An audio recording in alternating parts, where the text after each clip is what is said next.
আনহুকে কালিমার তালকিন দেয়া শুরু করলেন। আলকামার জবানে কালিমা জারি হয় না, এত পরিমাণে কালিমার তালকিন দেয়, এরপর আলকামা রাদিয়াল্লাহু তাআলা আনহুর জবানে কোন রকম কোন কালিমা জারি হয় না।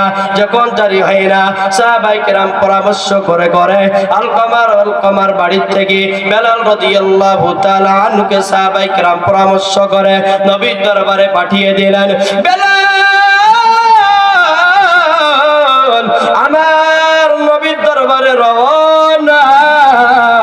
নবীর দরবারে রওনা করে বেলাল রাদিয়াল্লাহু তাআলা নবীকে যে সালাম জানায়, নবীকে সালাম জানায় বলে, নবী আমার, ও নবী আমার, আপনি আমাদের 4 জন সাহাবীকে আলকামা রাদিয়াল্লাহু তাআলা আনহুর বাড়ির দিকে পাঠিয়ে দিয়েছিলেন। আলকামার বাড়িতে যাওয়ার পরে আমরা 4 জন সাহাবী মিলে আলকামাকে কালিমা তালকিন দেয়া শুরু করলাম। আলকামা কালিমা তালকিন দিয়ে, কিন্তু আলকামার জবানে তো কালিমা জারি হয় না।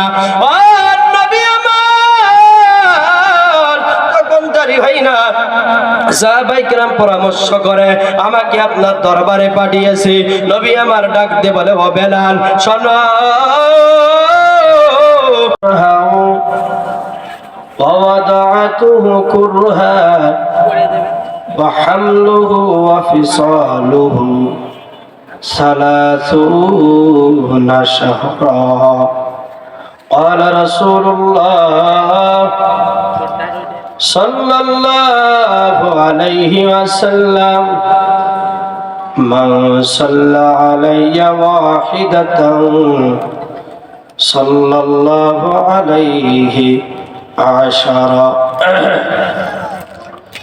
صدق الله المولانا العظيم وصدق رسوله النبي الأمي الكريم ونحن على ذلك لمن الشاهدين والشاكرين والذاكرين والحمد لله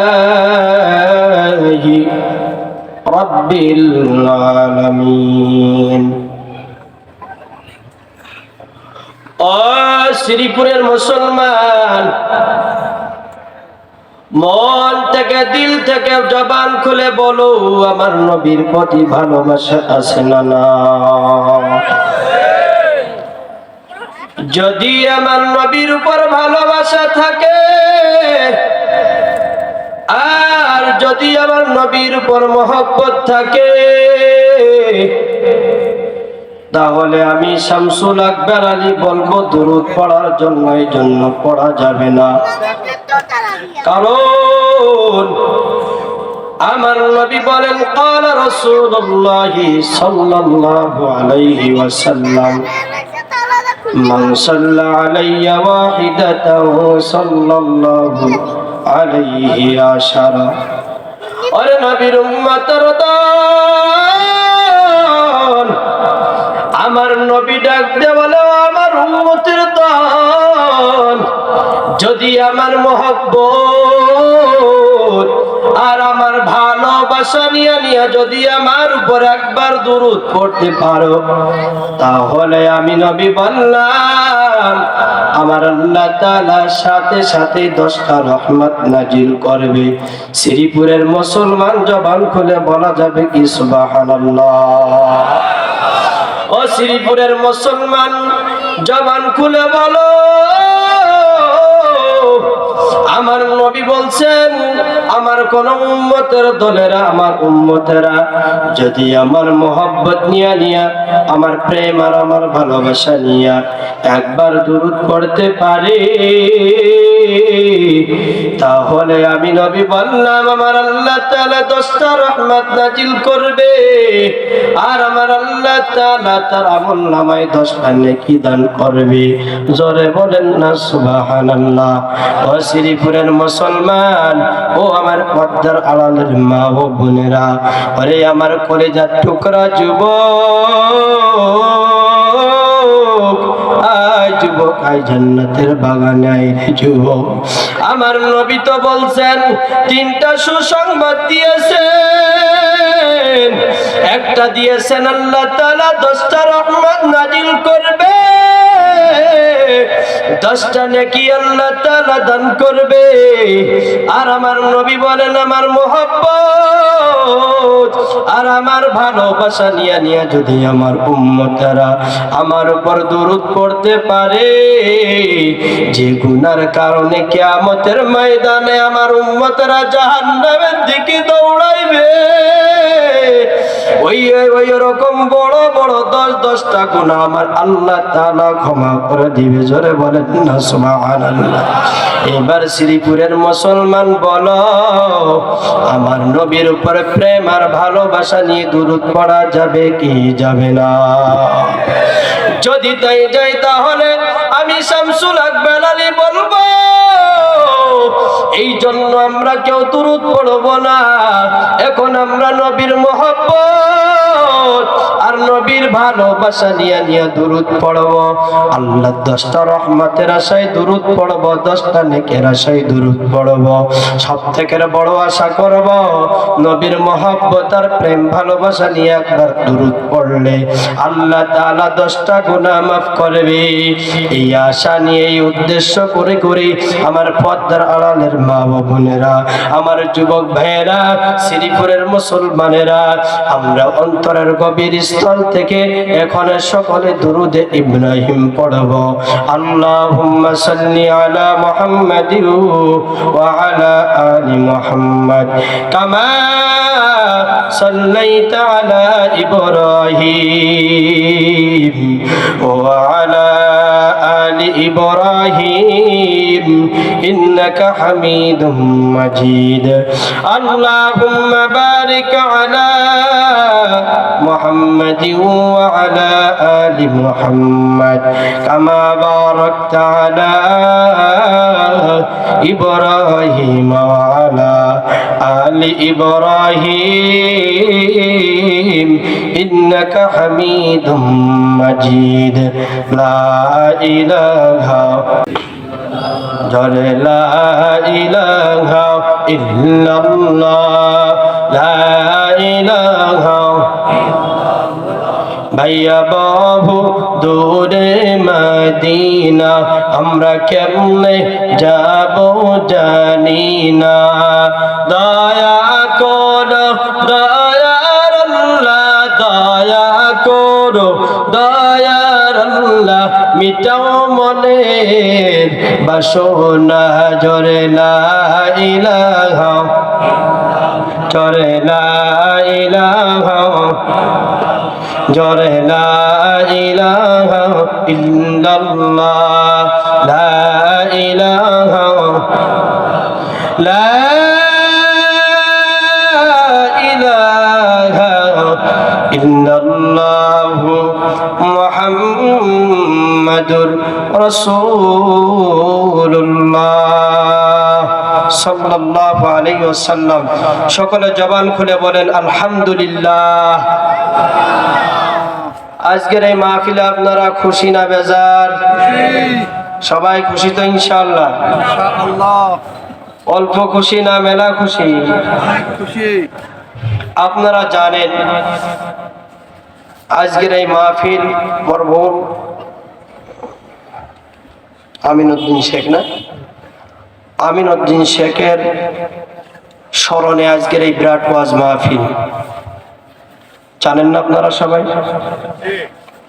আমি নতুন করে বিস্তারিত কিছু বলতে চাই না, কারণ এরকম হাজারো মাহফিল থেকে ফজরের একটা সিজদার দাম কোটি কোটি গুণ বেশি, ঠিক না বেঠিক?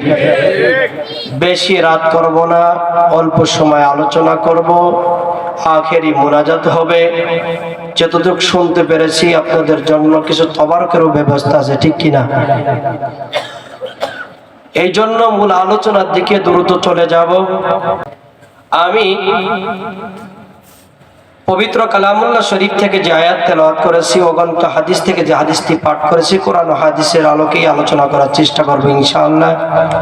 আপনারা দোয়া করবেন আল্লাহ রাব্বুল আলামিন আমার জবান থেকে যাতে এমন কিছু কথা বের করে দেয়, সেই কথার উপরে আপনি আমি আমার মা ও বোনেরা আমল করে জান্নাতের মেহমান হয়ে কবরে যেতে পারি। সকলে বলেন আমিন। আলোচনা শুধু মজা লাগার জন্য যেন আল্লাহ বের না করে, যাতে আপনার আমার জন্য উপকার হয়, যাতে আমরা আল্লাহর খাঁটি বান্দা হয়ে কবরে যেতে পারি। সকলে আরেকবার বলেন আমিন। আসলে আমি হাসি ঠাট্টা খুব কমই করি, কিন্তু অধিকাংশ মাহফিলে আমি কিছু কথা বলি, একটা গল্পও দিই। আপনারা এখানে জান্নাতের বাগানে যারা বসে আছেন, জান্নাতের বাগানে যারা বসে আছেন, এর থেকে আমার মনে হয় মেলার দোকানে 2 ডবল লোক আছে, ঠিক না বেঠি?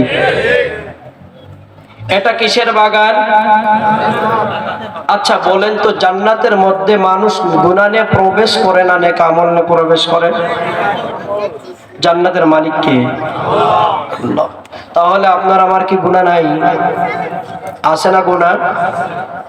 আপনি আমি আমাদের মধ্যে যারা খাঁটি নিয়ত করতে পারবো আর খাঁটি নিয়ত করতে পারছি যে এই মাহফিলে আসছি আখেরি মোনাজাত না দিয়ে যাব না, তওবা করব, এরপরে এই মাহফিল থেকে বিদায় নেব, এরকম যারা খাঁটি নিয়ত করতে আমরা পেরেছি, তাদের জন্য তাদের গুনাহগুলো একদল ফেরেশতা বাহিনী নিয়ে দাঁড়িয়ে আছে। কিছুক্ষণ পরে ফেরেশতা আল্লাহর কাছে বলবে, আল্লাহ তোমার বান্দা আমি মনে করছিলাম ঢোকবে বের হবে, কিন্তু না। قال رسول الله صلى الله عليه وسلم انما الاعمال بالنيات। সমস্ত কাজ কিসের উপর নির্ভর করে? নিয়তের উপরে। যারা খাঁটি নিয়ত করতে পারছেন তাদের জন্য ফেরেশতা আল্লাহর কাছে বলবে, আল্লাহ আমি মনে করছিলাম তোমার বান্দা ঢুকছে বের হবে, দেখি না তোমার বান্দা খাঁটি নিয়তে ঢুকছে, যেই মাহফিল থেকে আখিরি মুনাজাত দিয়া, আখেরি মুনাজাত দিয়ে বিদায় হবে, কোরআন হাদিসের আলোচনা শুনবে, তওবা করবে, এরকম নিয়ত আমরা যারা করতে পারবো তাদের জন্য ফেরেশতা বলবে, আল্লাহ তোমার বান্দার নেক আমলগুলো দাও, কিয়ামত পর্যন্ত দাঁড়াই থাকবো, কোনোদিন দরখাস্ত করব না, কিন্তু তোমার বান্দার গুনাহ তো খুবই দুর্গন্ধ নাপাক জিনিস, আমি তো আর ধরে দাঁড়াই থাকতে পারি না, তোমার বান্দা আখেরি মুনাজাত না দিয়ে আর বের হবে না।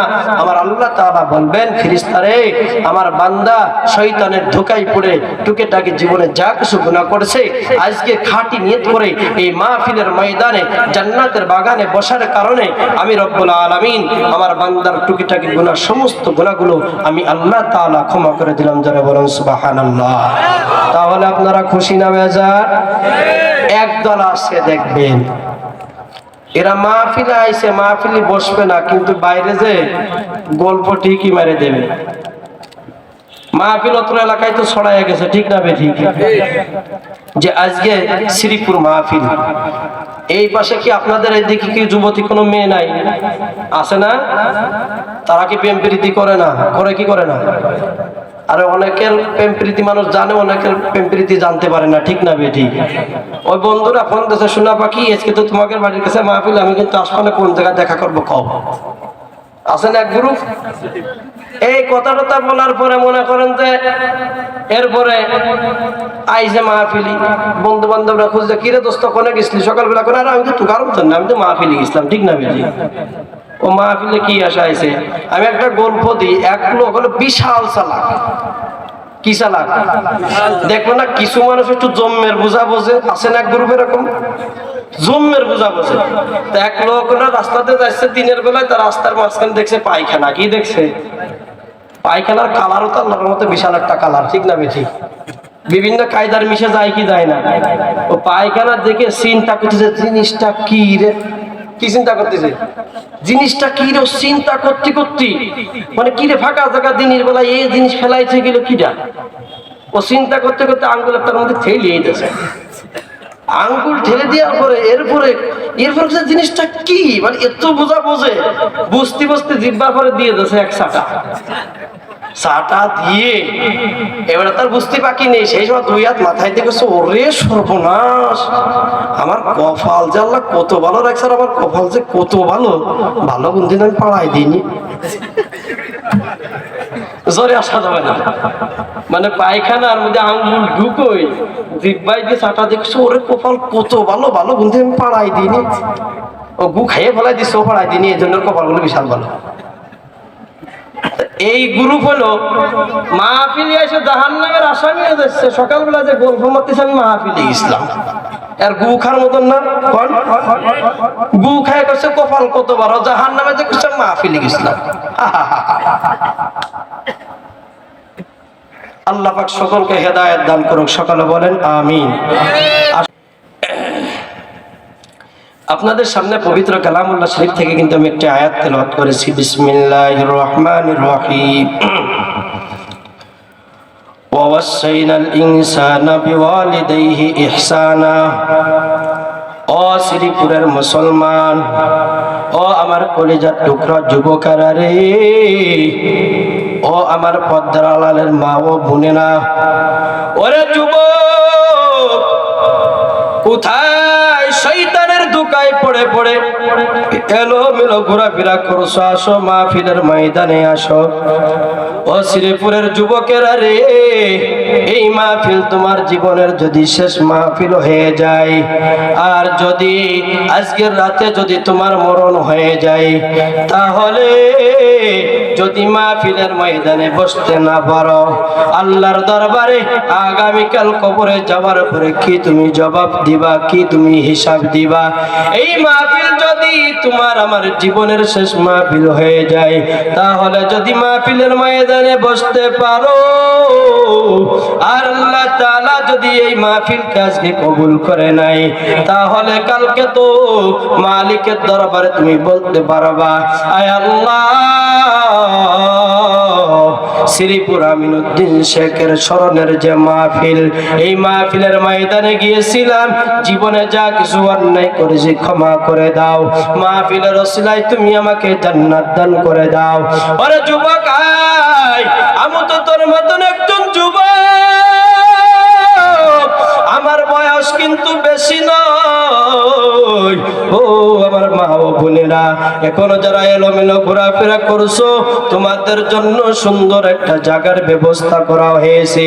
মহিলা প্যান্ডেলে বসো, জান্নাতের বাগানে বসো, দিল থেকে কোরআন ও হাদিসের আলোচনা শোনো। ও আমার বাবাজিরা, দিল থেকে আলোচনা শোনা লাগবে। আমার আল্লাহ তাআলা বলেন, ওয়াসাইনাল ইনসানা বিওয়ালিদাইহি ইহসানা হামালাতুহু উম্মুহু কুরহা ওয়া ওয়াদাআতুহু কুরহা।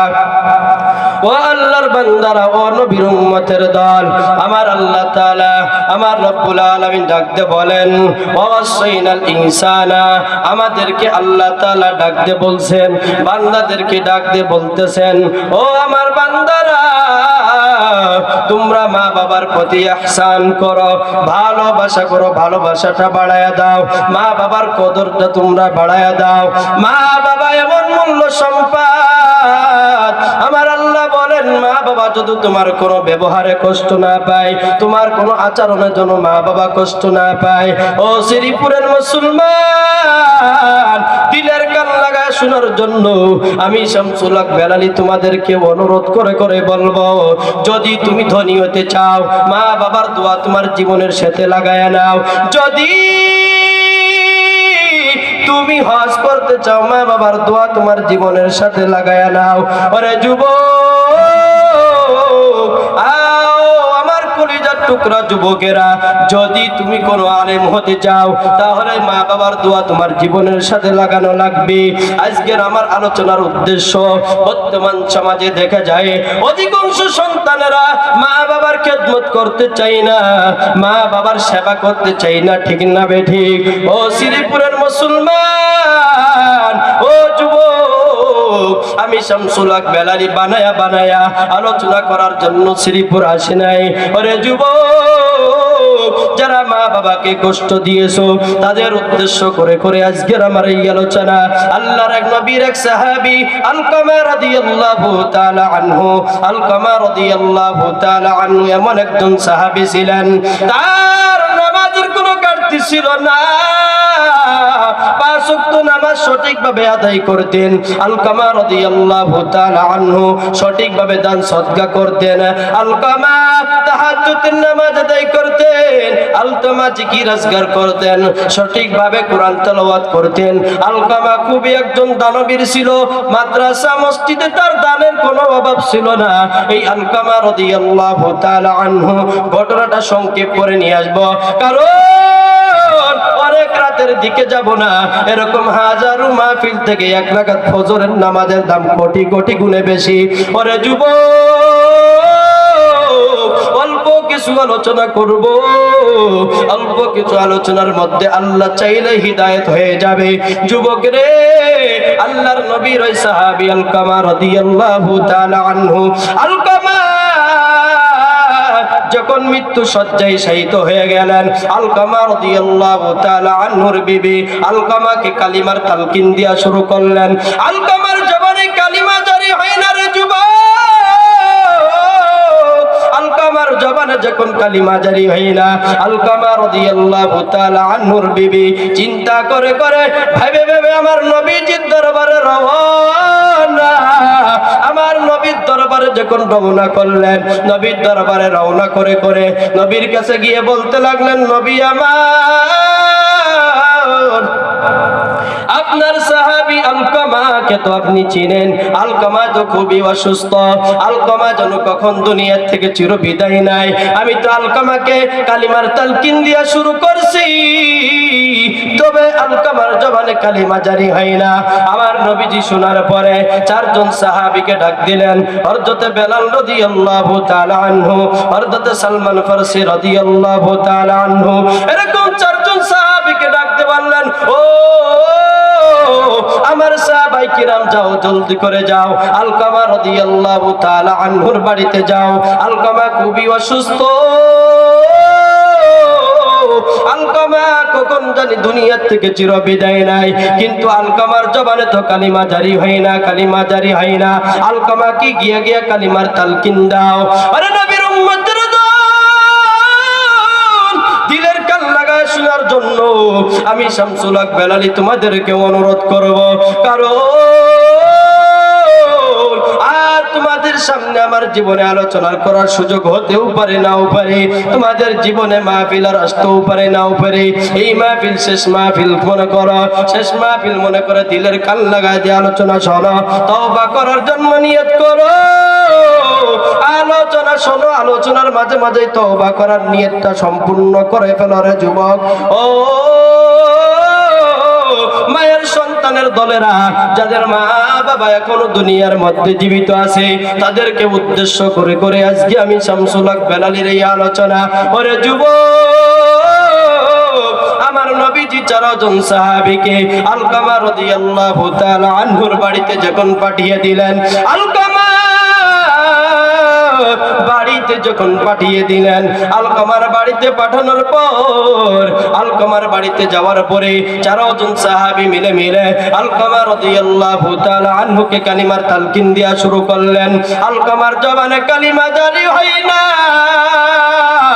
এত পরিমাণে কালিমার তালকিন দেয়, এরপর আলকামা রাদিয়াল্লাহু তাআলা আনহুর জবানে কোন রকম কোন কালিমা জারি হয় না। যখন জারি হয় না, সাহাবায়ে কেরাম পরামর্শ করে করে আলকামার বাড়ি থেকে বেলাল রাদিয়াল্লাহু তাআলা আনহুকে সাহাবায়ে কেরাম পরামর্শ করে নবীর দরবারে পাঠিয়ে দিলেন। বেলাল আমার নবীর দরবারে রওনা। নবীর দরবারে রওনা করে করে বেলাল রাদিয়াল্লাহু তাআলা নবীকে যে সালাম জানায়, নবীকে সালাম জানায় বলে, নবী আমার, ও নবী আমার, আপনি আমাদের 4 জন সাহাবীকে আলকামা রাদিয়াল্লাহু তাআলা আনহুর বাড়ির দিকে পাঠিয়ে দিয়েছিলেন। আলকামার বাড়িতে যাওয়ার পরে আমরা 4 জন সাহাবী মিলে মিলে আলকামাকে কালিমা তালকিন দেয়া শুরু করলাম। আলকামা কালিমা তালকিন দিয়ে, কিন্তু আলকামার জবানে তো কালিমা জারি হয় না। ও নবী আমার, তখন জারি হয় না, সাহাবায়ে কেরাম পরামর্শ করে আমাকে আপনার দরবারে পাঠিয়েছে। নবী আমার ডাক দিয়ে বলে, ও বেলাল শোনো, আলকামার বাবা কি দুনিয়ার মধ্যে জীবিত আছে? বেলাল রাদিয়াল্লাহু তাআলা আনহু বলে, নবী আমার জানা মতে আলকামার বাবা দুনিয়ার মধ্যে জীবিত নাই। তখন বেলাল ডাক দিয়ে বলছে, নবী আমার জানা মতে বেলাল নবীজি বলে, বেলাল রে, তাহলে কি আলকামার আম্মা জান দুনিয়ার মধ্যে জীবিত আছে? বেলাল রাদিয়াল্লাহু তাআলা আনহু ডাক দিয়ে বলতেছেন, বেলাল রাদিয়াল্লাহু তাআলা আনহু বলেন, নবী আমার জানা মতে আলকামার মা দুনিয়ার মধ্যে জীবিত আছে। আমার নবী ডাক দিয়ে বলেন, বেলাল রে, জলদি করে যাও, আলকামার মাকে আমার দরবারে ডেকে নিয়ে আসো। বেলাল রাদিয়াল্লাহু তাআলা আনহু এই কথা শোনার পর বেলাল রাদিয়াল্লাহু তাআলা আনহু আলকামার বাড়ির দিকে রওনা করলেন। আলকামা রাদিয়াল্লাহু তাআলা আনহু বাড়ির দিকে রওনা করে আলকামার মাকে ডেকে ডেকে আমার নবীর দরবারে আনলেন। আলকামার মা যখন শুনতে পারলেন আমার নবীজি আমাকে ডেকেছে, আমার সাথে কথা বলবে আলকামার ব্যাপারে, আলকামা রাদিয়াল্লাহু তাআলা আনহুর আম্মা জান খুশি হইয়া নবীর দরবারে এসে হাজির হয়ে গেলেন। নবীর দরবারে যখন আসলেন আমার নবীজি ডাক দিয়ে বলে, ও আলকামার মা, ও আলকামার মা, বলো তোমার আলকামা কেমন ছিল? তখন এই কথা বলার পরে আলকামার মা বলছে, আমার আলকামার ব্যাপারটা আপনি ভালোই জানেন, আমার আলকামা তো খুবই ভালো ছিল, কিন্তু আমার আলকামা 5 ওয়াক্ত নামাজ আদায় করত, আমার আলকামা 5 ওয়াক্ত নামাজ আদায় করত, বিভিন্ন জায়গায় দান সদকা করত, আলকামার দানের কোনো অভাব নাই, আলকামার নামাজের কোনো অভাব নাই, আলকামা জিকির আজকার করত, গরিব অসহায় দুঃখী মানুষদেরকে দান সদকা করত। ও আলকামার মা, তাহলে তোমার আলকামার জবানে কেন কালিমা জারি হয় না? বলো তোমার আলকামার বাবার সাথে কেমন ব্যবহার করেছে? ও আলকামার মা, বলো আলকামা তোমার সাথে কেমন ব্যবহার করত? আলকামার মা চোখের পানি ছেড়ে দিয়ে বলে, নবী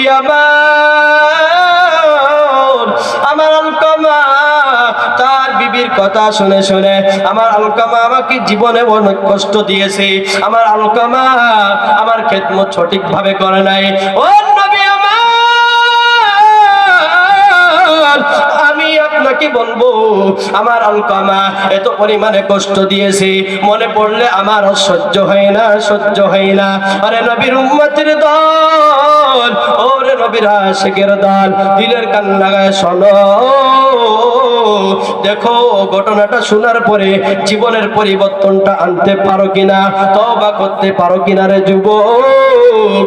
এই কথা বলার পরে আমার নবী ডাক দিয়ে বললেন, ও আলকামার মা, আমার আর বুঝতে বাকি নাই, তোমার আলকামার জবানে তো কালিমা জারি হইতেছে না, তোমার আলকামা তো খুবই অসুস্থ, কখন তো দুনিয়া থেকে চিরবিদায় নাই, তুমি তোমার আলকামাকে মাফ করে দাও।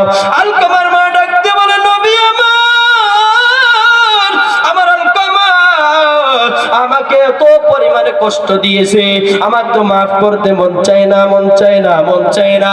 এই কথা বলার পরে আমার নবী ডাক দিয়ে বলতেছেন, ও সাহাবায়ে কেরাম, তোমরা শুকনো লাকড়ির ব্যবস্থা করো, আগুনের ব্যবস্থা করে আগুনটা জ্বালায় দাও, ওর মধ্যে আলকামাকে নিক্ষেপ করা হবে। এই কথা শোনার পরে মার বলে যাইতো আর সহ্য হয় না। মা এই ঘটনা শোনার পরে ডাক দিয়ে বলছেন, নবী আমার, কেন আপনি আমার আলকামাকে আগুনের মধ্যে নিক্ষেপ করবেন? আমার নবী ডাক দিয়ে বলেন, ও আম্মা জান, তোমার আলকামার বড় সম্পদ ছিল তুমি মাকে আলকামা কষ্ট দিয়েছে, বরং আল্লাহর কোরআনের বাইরে আলকামা চলে গিয়েছে। আমার আল্লাহ কোরআনের মধ্যে বলেছেন, ওয়াসাইনাল ইনসানা বিওয়ালিদাইহি ইহসানা, মা বাবার প্রতি ইহসান করার কথা, মা বাবার প্রতি ভালোবাসাটা বাড়ায়া দেওয়ার কথা, মা বাবার কদর করার জন্য মা বাবার কদর বেশি বেশি করার কথা। আরে নবীর উম্মতের দল, আমার নবী ডাক দিয়ে বলছেন, ও আলকামার মা, আমার আল্লাহ তাআলা কোরআনে বলেছেন, ওয়াকাদা রাব্বুকা আল্লা তা'বুদু ইল্লা ইয়াহু ওয়া বিল ওয়ালিদাইহি ইহসানা। তোমার আলকামা কোরআনের বাইরে চলে গিয়েছে, তোমাকে কষ্ট দিয়েছে। তুমি মা যদি আলকামাকে মাফ না করো, তাহলে তুমি মা যদি আলকামাকে মাফ না করো, তাহলে তোমার আলকামার জবানে কালিমা জারি হবে না। আর যদি কালিমা জারি না হয়, তোমার সন্তান জাহান্নামের আসামি। জাহান্নামের আগুন বড় ভয়ানক, জাহান্নামের আগুন বড় কঠিন, জাহান্নামের আগুন সহ্য করার ক্ষমতা কোনো মানুষের নেই। ওরে শ্রীপুরের মুসলমান, তোমরা দেখছো কিনা রে বাবা, ও আমার বাবাজিরা, ও আমার কলিজার টুকরা যুবকেরা, তোমরা দেখেছো দুনিয়ার সাধারণ আগুন যদি একবার লেগে যায় আর লিবানো সম্ভব হয় না। লিবাইতে গেলে কত চেষ্টা কষ্ট সাধনা করা লাগে, ঠিক না বেটি?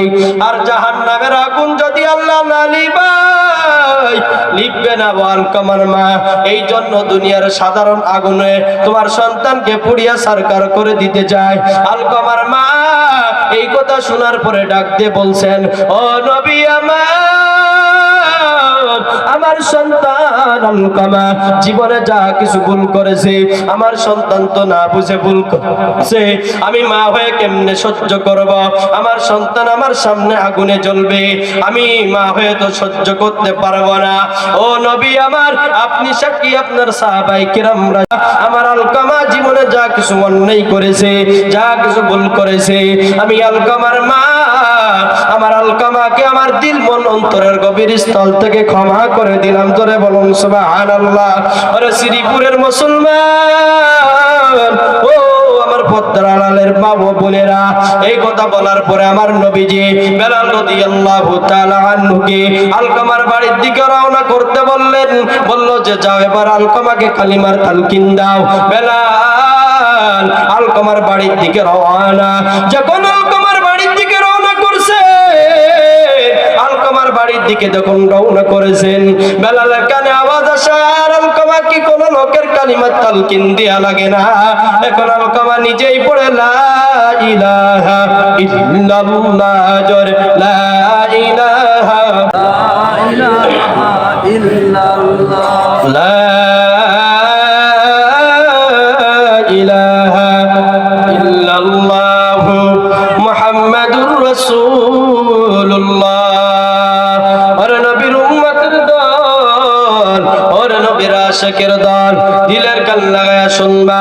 আমার নবীজি আলকামা রাদিয়াল্লাহু তাআলা আনহুর জানাজার নামাজের সামনে দাঁড়ায়া সাহাবায়ে কিরামদেরকে ডাক দিয়ে দিয়ে বলতেছেন, ও আমার সাহাবায়ে কিরাম,